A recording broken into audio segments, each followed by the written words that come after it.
धार्मिक नगरी उज्जैन में महापौर और पार्षद शपथ समारोह के बाद शनिवार को नगर निगम सभापति के लिए चुनाव हुआ, जिसमें भाजपा प्रत्याशी कलावती यादव ने 39 मत प्राप्त कर जीत हासिल की। महापौर के बाद सभापति पद पर भाजपा का कब्जा होने पर कार्यकर्ताओं में जश्न का माहौल देखा गया। उज्जैन नगर निगम सभापति का चुनाव कलेक्टर आशीष सिंह ने संपन्न करवाया, जिसमें उच्च शिक्षा मंत्री मोहन यादव की बड़ी बहन लगातार 6 बार पार्षद चुनी गई। कलावती यादव को 39 वोट प्राप्त हुए। वहीं कांग्रेस की ओर से गब्बर कुवाल को सभापति प्रत्याशी बनाया गया था, जिन्हें 16 वोट प्राप्त हुए, जिसके बाद कलावती यादव को निगम का नया सभापति बनाया है। वहीं अपील समिति में नीलम कालरा, पंकज चौधरी और गजेंद्र हिरवे को सदस्य बनाया है। सभापति का चुनाव संपन्न होने के बाद बीजेपी में खुशी की लहर दौड़ पड़ी है। सभी बीजेपी पार्षद नगर निगम से भाजपा कार्यालय तक जुलूस के रूप में निकले। भारतीय जनता पार्टी ने मुझे उज्जैन नगर पालिक निगम का सभापति का प्रत्याशी बनाया था और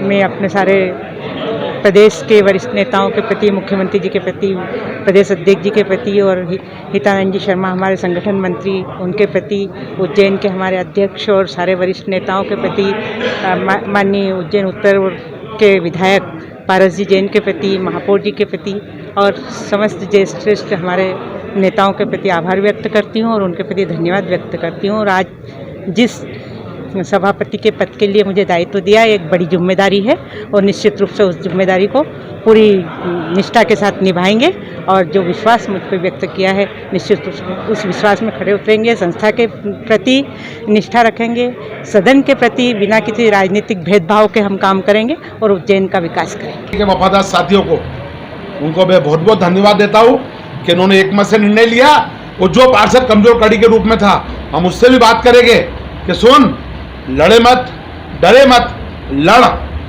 अरे इस पार्टी ने तो हजारों लोग अंग्रेजों को बाहर कर दिया देश में यार।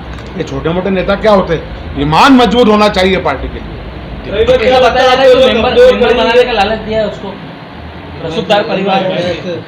देखो साहब, अभी हमारे सामने कोई बात नहीं है। अध्यक्ष जी के नेतृत्व में वरिष्ठ नेता लोग बैठेंगे, वो डिसाइड करेंगे। ये सब अनुशासन समिति काम है। हम पर ये 5 साल हम जरूर जनता के लिए इनकी निष्क्रियता को देखेंगे। सजगता से हम विपक्ष के रूप में काम करेंगे और हमारा ये प्रयास होगा। जनता ने जो दायित्व सौंपा है, हम वो काम करेंगे। पार्टी को क्या अनुशासन कार्य करना, पार्टी अध्यक्ष जी, उनके अनुशासन समिति काम करेगी, वो आपको बता चुके हैं। क्या लगता है आपको, उत्तर की ओर से आ रही है या फिर दक्षिण की ओर से? नहीं, मैं कुछ भी बात नहीं कर सकता। सभापति चुनाव से लेकर अपील समिति सदस्यता और एक वोट भाजपा को ज़्यादा मिला। निश्चित रूप से सब कुछ आप लोगों को हमसे ज़्यादा मालूम है।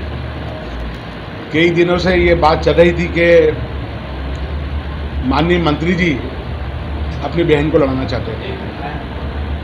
वो उनकी पार्टी का मामला था, पर पिछले लगभग 3 दिनों से हमारे पार्टी के पार्षदों को कहा जा रहा था कि चुनाव तो निर्विरोध होगा, आप हमारी साइड हो, आप हमारी तरफ हाँ करें। शुरू से भारतीय जनता पार्टी में इतना कला था इस अध्यक्ष पद के निर्वाचन को लेकर के कि अनेक उम्मीदवार था। कोई कहता था शहर में कि मैं प्रदेश अध्यक्ष का उम्मीदवार हूँ, कोई कहता था मैं ब्राह्मण समाज का प्रतिनिधित्व करता हूँ, सारे ब्राह्मण मेरे को वोट देने वाले हैं। तो अनेक मतलब कहते हैं ना कि एक अनार और 100 बीमार। जब बहुमत उनके पास ज़्यादा था तो पार्टी में, भारतीय जनता पार्टी में 4 पार्षद नगर निगम अध्यक्ष बनना चाहते थे। तो उनको भय था कि यार हमारे क्रॉस वोटिंग होगी, हमारे आपस में झगड़ा हो जाएगा। तो पूरा भाजपा का संगठन, सब लोग मिलकर यूनाइट इकट्ठे हो रहे थे वहाँ पर, उनके नेता लोग इकट्ठे हो रहे थे कि कहीं टूट फूट ना हो जाए। और एक तरफ हमारे कांग्रेस पार्टी के वरिष्ठ नेता कल से फोन कर रहे थे कि आपका बहुमत तो है नहीं, आप मध्य प्रदेश में एक संदेश जाएगा कि आप यूनानी मत से कला लीजिए। अरे मैं तो आपको बता रहा हूँ अध्यक्ष जी, हाउस के अंदर एक अधिकारी हमसे आके बोलते हैं कि रविराज जी एक यूनानी मत से कला लीजिए आप। मैंने कहा उससे इस निगम को और हमारे पार्षदों को क्या फायदा होने वाला है? क्या हमारे विकास कार्य ज़्यादा हो गए हमारे वार्डों में? तो उनका कहना था नहीं, हमने सुना कि सरपंचों के अंदर मुख्यमंत्री जी को इनाम पुरस्कृत करते हैं। मैंने कहा अपनी जानकारी को ठीक करिए, आप किसी गाँव या खेड़े में नहीं खड़े, आप इस नगर पालिका निगम उज्जैन में खड़े। यहाँ पे ऐसा कुछ अलग से ओबलाइज करने का कोई सिस्टम और नियम नहीं है। 2 प्रशासनिक अधिकारी, ठीक है, आप समझ गए मेरी बात को कि लोग किस स्थिति तक पहुंच गए थे हमारे विपक्ष को पकड़ने के लिए। क्या आप यूनानी मत से इलेक्शन करा नहीं, दीजिए। आपकी कमजोर पड़ी। हमारे अध्यक्ष जी ने, सुनिए, हमारे अध्यक्ष ने कमलनाथ जी से बात की कि साहब यूनानी मत की बात चल रही कि आप समानुपाती कर लीजिए। उन्होंने कहा नहीं, हमारा हर गली और मोहल्ले में कार्यकर्ता आमने सामने लड़ा है, तो क्या इस स्थिति में आके हम सेटिंग कर ले? क्या हमारे पार्टी के कार्यकर्ताओं का मनोबल को तोड़ दे? नहीं। हमारे अध्यक्ष ने कहा रविराज जी किसी भी स्थिति में हमारा गब्बर कुआल चुनाव लड़ेगा लड़ेगा लड़ेगा। हो सकता है कि 2-4-5 को खरीदने की बात होती, 2-4-5 को प्रलोभन दिए जाते, 2-4-5 को डराया जाता, पर नहीं, मैं मेरे सारे कांग्रेस पार्टी चुनाव में है, वोटिंग में एक वोट त्रास की बात सामने आई है। क्या किस प्रकार से देखते हैं और क्या उसके खिलाफ कार्रवाई होगी? ये भारतीय जनता पार्टी की सरकार है, खरीद फरोख्त की सरकार है। जब ये सांसद खरीद सकते हैं, विधायक खरीद सकते हैं, तो पार्षद को भी खरीदते होंगे। भाई आज जो स्थिति देखने में आई, मैं सुबह से यहाँ इसीलिए बैठा था कि हमारे पार्षदों पे काफ़ी दबाव था, कई पार्षदों पे दबाव था।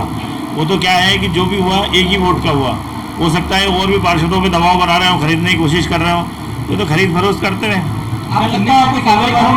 उस पर कार्रवाई होगी। हाँ, उसकी समीक्षा की जा रही है, बैठक होगी उसकी, अगर पता पड़ता है तो उसके ऊपर कार्रवाई की जाएगी। क्या लगता है आपको सौदेबाजी अगर हुई तो क्या कीमत उसकी दी गई? दबाव क्या अभी ये मैं तो नहीं बता सकता कीमत क्या दी हुई होगी, लेकिन निश्चित रूप से जब पहले हमसे कह रहे थे निर्विरोध करा लो, हमने कहा निर्विरोध चुनाव नहीं होएगा, चुनाव में वोटिंग कराई जाएगी। तो वोटिंग की बात आई, वहाँ कहीं ना कहीं किसी ने किसी को खरीद फरोख्त करी होगी। क्या कांग्रेस के कमजोर पार्षद है जो पैसों में बिक रहे हैं? नहीं, कांग्रेस में कोई कमजोर पार्षद नहीं है पैसों में। अभी इसकी समीक्षा करेंगे कि कैसे हुआ है, क्यों हुआ है और किस कारण से हुआ है। दबाव था, परिवारवाद था, दबाव था, देखते हैं, बात करते हैं। क्या कार्रवाई संभावित हो सकती है आपको? पहले पता तो पड़े, समीक्षा होगी, बैठक होगी, पता पड़ेगा, उसके बाद हम निकालेंगे। ये प्रक्रिया उज्जैन नगर निगम हेतु अभी संपादित करी गई है और 39 मतों के साथ में श्रीमती कलावती यादव विजयी घोषित हुई हैं और जो दूसरे कैंडिडेट थे उनको 16 मत प्राप्त हुए हैं। जो अपील समिति के चारों सदस्य थे वो निर्विरोध चारों के चारों निर्वाचित। उज्जैन से विमल बैंडवाल की रिपोर्ट।